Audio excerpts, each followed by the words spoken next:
नमस्कार जोहार। आप देख रहे हैं न्यूज जेएसडब्ल्यू का न्यूज रूटीन। बढ़ते हैं सुबह से लेकर शाम तक की बड़ी खबरों की ओर। बड़ी खबर, झारखंड कर्मचारी चयन आयोग की नियुक्ति नियमावली में संशोधन करने की मांग को लेकर एक नागरिक एक आवेदन अभियान की शुरुआत। झारखंड कर्मचारी चयन आयोग की नियुक्ति नियमावली में संशोधन एवं हिंदी को चयनित क्षेत्रीय जनजातीय भाषा श्रेणी में शामिल करने हेतु पलामू प्रमंडल के युवाओं द्वारा गुरुवार से मुख्यमंत्री को आवेदन भेजो अभियान की शुरुआत की गई। सन्नी शुक्ला और उनकी टीम की अगुवाई में एक नागरिक एक आवेदन के तहत हजारों विद्यार्थियों एवं अभिभावकों से आवेदन पत्र लिखवाकर मुख्यमंत्री को भेजने के आंदोलन की शुरुआत हुई। मौके पर शिक्षक राहुल चतुर्वेदी ने कहा कि सरकार ने जितनी भी भाषाओं को जेएसएससी में क्षेत्रीय श्रेणी में शामिल किया है, उनमें से पलामू प्रमंडल के विद्यार्थी किसी भी भाषा की पढ़ाई नहीं करते हैं। यहाँ के विद्यार्थी की मातृ और क्षेत्रीय भाषा सिर्फ हिंदी है। सरकार ने यहाँ के विद्यार्थियों के साथ हिंदी को हटाकर अन्याय किया है। अगली बड़ी खबर, लोहरदगा जिले में एसआईएस का विशेष भर्ती अभियान शुरू, पुलिस प्रशासन के सहयोग से हुआ शुरू। निजी सुरक्षा कंपनी एसआईएस ने लोहरदगा जिले के बेरोजगार युवाओं के लिए चलाए जा रहे भर्ती अभियान के तहत अभियान शुरू किया है। पुलिस प्रशासन के सहयोग से शुरू किया गया यह भर्ती अभियान लोहरदगा जिले के सभी थाना क्षेत्रों में लगातार 4 सितंबर तक चलेगा। इस शिविर के माध्यम से एसआईएस को 350 सुरक्षा जवान और 25 सुरक्षा सुपरवाइजर की भर्ती करनी है। इसकी जानकारी देते हुए भर्ती अधिकारी गौतम कुमार सिंह ने बताया कि बुधवार को लोहरदगा जिले के किस्को थाना परिसर में शिविर से शुरुआत की गई है। इसी तरह भर्ती शिविर 26 अगस्त को बगड़ू थाना परिसर में, 27 अगस्त को भंडरा थाना परिसर में, 28 अगस्त को पेशरार थाना परिसर में, 29 अगस्त को कैरो थाना परिसर में, 30 अगस्त को एसटी/एससी थाना परिसर में, 31 अगस्त को सेन्हा थाना परिसर में, 1 सितंबर को जोबांग थाना परिसर में, 2 सितंबर को सेरेदाग थाना परिसर में, 3 सितंबर को कुड़ू थाना परिसर में और 4 सितंबर को लोहरदगा थाना परिसर में भर्ती शिविर का आयोजन किया जाएगा। भर्ती अधिकारी ने बताया कि सभी शिविरों में शारीरिक एवं लिखित परीक्षा के उपरांत उम्मीदवारों का चयन किया गया है। इन सभी चयनित उम्मीदवारों को एसआईएस के केंद्रीय प्रशिक्षण शिविर बेल चंपा में 1 महीने का प्रशिक्षण दिया जाएगा। अगली बड़ी खबर, झारखंड की आदिवासी महिला किसान अब तकनीक आधारित करेंगी खेती, फूलो झानो आशीर्वाद योजना का मिलेगा लाभ। महिला किसान सशक्तिकरण परियोजना के अंतर्गत झारखंड की आदिवासी महिलाएं को सशक्त आजीविका के जरिए आत्मनिर्भर बनाया जाएगा। इसके लिए Jharkhand state livelihood promotion society एवं डिजिटल ग्रीन के बीच एटलस परियोजना के क्रियान्वयन के लिए गुरुवार को गैर वित्तीय समझौता ज्ञापन किया गया।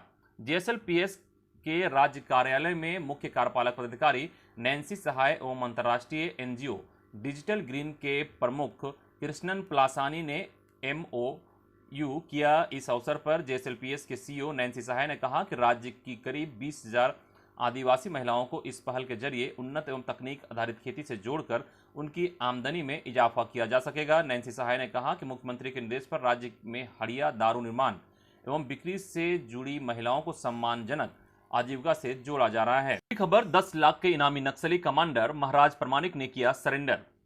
सरायकेला खरसावां जिले में आतंक का पर्याय रहे 10 लाख के इनामी नक्सली कमांडर महाराज प्रमाणिक ने गुरुवार को सरेंडर कर दिया। वह जिले के ईचागढ़ प्रखंड के दारूदा गांव का रहने वाला है। महाराज को माओवादी संगठन से 2 दिनों पूर्व ही निकाला गया था। इसके बाद से ही उसे अपनी जान की चिंता सता रही थी। हालांकि पुलिस ने उसके सरेंडर की पुष्टि नहीं की है। अगली खबर, रूपा तिर्की मौत का मामला, झारखंड हाईकोर्ट में मामले की सुनवाई हुई। अगली सुनवाई 31 अगस्त को। झारखंड हाईकोर्ट में साहेबगंज की थाना प्रभारी रूपा तिर्की की मौत मामले की सीबीआई जांच के लिए दायर याचिका पर सुनवाई हुई। रूपा तिर्की के पिता ने महाअधिवक्ता और अपर महाधिवक्ता के खिलाफ अवमानना का मामला चलाने के लिए याचिका दायर की है। इसमें कहा गया है कि दोनों का व्यवहार कोर्ट के मर्यादा के खिलाफ काम किया है। अब इस मामले पर अगली सुनवाई 31 अगस्त को होगी। बता दें कि इससे पहले इस मामले पर 13 अगस्त को सुनवाई हुई थी। इस दौरान महाधिवक्ता ने कुछ आपत्तियां जताते हुए जस्टिस एसके द्विवेदी से आग्रह किया था कि इस मामले की सुनवाई अब उन्हें नहीं करनी चाहिए। अगली खबर, धनबाद में शौच के लिए गया युवक धरती में समाया, इलाके में दहशत। मुगमा एरिया अंतर्गत राजपुरा ओसीपी में गुरुवार की सुबह शौच करने गए एक युवक की मौत चाल धंसने से हो गई। घटना की सूचना मिलते ही आसपास के दर्जनों लोग जुट गए। किसी तरह युवक को बाहर निकाला गया, लेकिन उसकी जान नहीं बच सकी। जानकारी के मुताबिक जिस जगह पर घटना हुई उस जगह पर स्थानीय लोग अवैध ढंग से कोयले का उत्खनन करते हैं, जिसकी वजह वहीं घटना होने की संभावना बढ़ गई है। चाल धंसने की इस घटना के बाद अवैध ढंग से कोयला निकालने वालों के बीच दहशत व्याप्त है। अगली खबर, नीलकंठ सिंह मुंडा का नाम नेता प्रतिपक्ष के लिए आगे करने और शराब नीति पर बटी भाजपा केंद्रीय नेतृत्व ने जताया। बाहर से ऑल इज वेल दिखने वाली बीजेपी के अंदर खाने में कई मसलों पर तकरार है। झारखंड विधानसभा का मानसून सत्र शुरू होने से पहले कई मामलों में बीजेपी के शीर्ष नेता बटे हुए नजर आ रहे हैं। पार्टी में सालों से पावर का मजा ले रहे बड़े नेता को अपने नीचे की जमीन खिसकती हुई नजर आ रही है, तो वहीं बदलते राजनीतिक समीकरण में नए उभर कर आए नेता पार्टी के अंदर अपना सिक्का चलाने की कोशिश कर रहे हैं। इसी आंतरिक नूरा कुश्ती की वजह से केंद्रीय नेताओं को एंट्री लेनी पड़ रही है। केंद्र के नेताओं का विजन अभी से 2024 के विधानसभा और लोकसभा चुनाव है, तो प्रदेश स्तर के नेता पहले ही अपनी जगह बनाना चाह रहे हैं। खबर, सुप्रीम कोर्ट के आदेश पर सिंडिकेट की आपात बैठक, अवैध कब्जा हटाने पर लगी मुहर। रांची विश्वविद्यालय के बरियातू हाउसिंग कॉलोनी के स्टाफ क्वार्टर से अवैध कब्जा हटाया जाएगा। सुप्रीम कोर्ट के हालिया निर्णय को देखते हुए कुलपति डॉक्टर कामनी कुमार की अध्यक्षता में आपात बैठक बुलाई गई, जिसमें सेवानिवृत्ति के बाद भी बिना हाउसिंग रेंट दिए स्टाफ क्वार्टर पर कब्जा जमाए लोगों को हटाने का आदेश दिया गया। अतिरिक्त निर्माण को तोड़ा जाएगा। एक स्वर में सिंडिकेट सदस्यों ने निर्णय पर मुहर लगाई। यही नहीं, पूर्व में रांची कॉलेज अब डॉक्टर श्यामा प्रसाद मुखर्जी विश्वविद्यालय में कार्यरत कर्मियों को भी कुल सचिव के माध्यम से नोटिस भेजा जाएगा। 15 दिनों में अवैध कब्जा खाली कराने का निर्णय लिया गया है। अगली खबर, प्रदेश वैश्य मोर्चा की बैठक, न्याय करो अधिकार दो मार्च को सफल बनाने का निर्णय। रामगढ़ के होटल ट्रीट के सभागार में झारखंड प्रदेश वैश्य मोर्चा की बैठक आयोजित की गई। बैठक में रामगढ़ जिला में निवास करने वाले केंद्रीय पदाधिकारी, सदस्य, प्रखंड अध्यक्ष और प्रकोष्ठ संगठनों के पदाधिकारी शामिल हुए। बैठक में ओबीसी को 27% आरक्षण देने, बजरा ग्राम के मूल खतियानी रहितों की जमीन वापसी, छोटे व्यवसायियों दुकानदारों को 10 लाख तक ऋण माफी एवं कोरोना महामारी से मृतक के परिवार वालों को सरकारी मुआवजा देने की मांग को लेकर 31 अगस्त को रांची में होने वाले न्याय करो अधिकार दो पैदल मार्च की तैयारी को लेकर चर्चा की गई। 31 अगस्त को रांची के मोरहाबादी मैदान स्थित राष्ट्रपति महात्मा गांधी जी के प्रतिमा स्थल से अल्बर्ट एक्का चौक तक पैदल मार्च निकाला जाएगा। बैठक में सर्वसम्मति से आगामी 15 सितंबर को रामगढ़ में जिला सम्मेलन करने का भी निर्णय लिया गया। अगली खबर, रांची के डीसी को तत्काल प्रभाव से हटाया जाए, भुवनेश्वर मेहता। भाकपा के राज्य सचिव सह हजारीबाग के पूर्व सांसद भुवनेश्वर मेहता ने कहा कि झारखंड में गैर मजुरवा एवं वन सीमा के अंदर की भूमि, नदी, तालाब, नाले की हजारों एकड़ जमीन की लूट भूमाफिया, राजस्व पदाधिकारी व वन विभाग के पदाधिकारी की मिलीभगत से हो रही है। हजारीबाग, रामगढ़, बोकारो, चतरा, देवघर और रांची में जमीन की लूट की खबरें आती रही हैं। सरकार का राजस्व विभाग इस पर संज्ञान लेने के बजाय चुप्पी साधे हुए है। उन्हें तत्काल रांची डीसी को हटाने की मांग की है। साथ ही कहा कि भूमाफिया जिसके पास चलने की साइकिल नहीं थी, वह आज अरबों का मालिक बन बैठा है। उन्होंने कहा कि इस संबंध में 2012 से ही वे सरकार को पत्र लिखते रहे हैं, लेकिन कोई उचित कार्रवाई नहीं हुई। अगली खबर, रेलवे ने बदले अंग्रेजों के जमाने के नियम, अब रिजर्वेशन फॉर्म भरते समय ध्यान रखना होगा कोच कोड, वरना ढूंढते रह जाएंगे सीट। देश भर के कई रेलवे स्टेशनों के नाम बदल चुके हैं, अब बारी ट्रेनों के कोच की है। रेलवे ने ब्रिटिश जमाने से चली आ रही व्यवस्था को बदलने का ऐलान कर दिया है। सेकेंड सीटिंग से फर्स्ट एसी तक के कोच कोड बदले जाएंगे, यानी ट्रेनों के बाहर जो उनके कोड लिखे होते हैं उन्हें बदल दिया जाएगा। हर कोच को नया नाम मिलेगा। इससे लेकर अलग अलग कोच और उनके कोड की लिस्ट जारी भी कर दी गई है। इस बदलाव से यात्रियों को ट्रेनों में टिकट बुकिंग के दौरान किसी तरह की परेशानी नहीं होगी। टिकटों की बुकिंग का कोड पहले जैसा ही रहेगा, सिर्फ यात्रा शुरू करने से पहले कोच के बाहर लिखा कोड देखकर ट्रेन पर सवार होना होगा। अगली खबर, सेना बहाली के नाम पर करोड़ों की ठगी करने वाला शौकत अंसारी गिरफ्तार।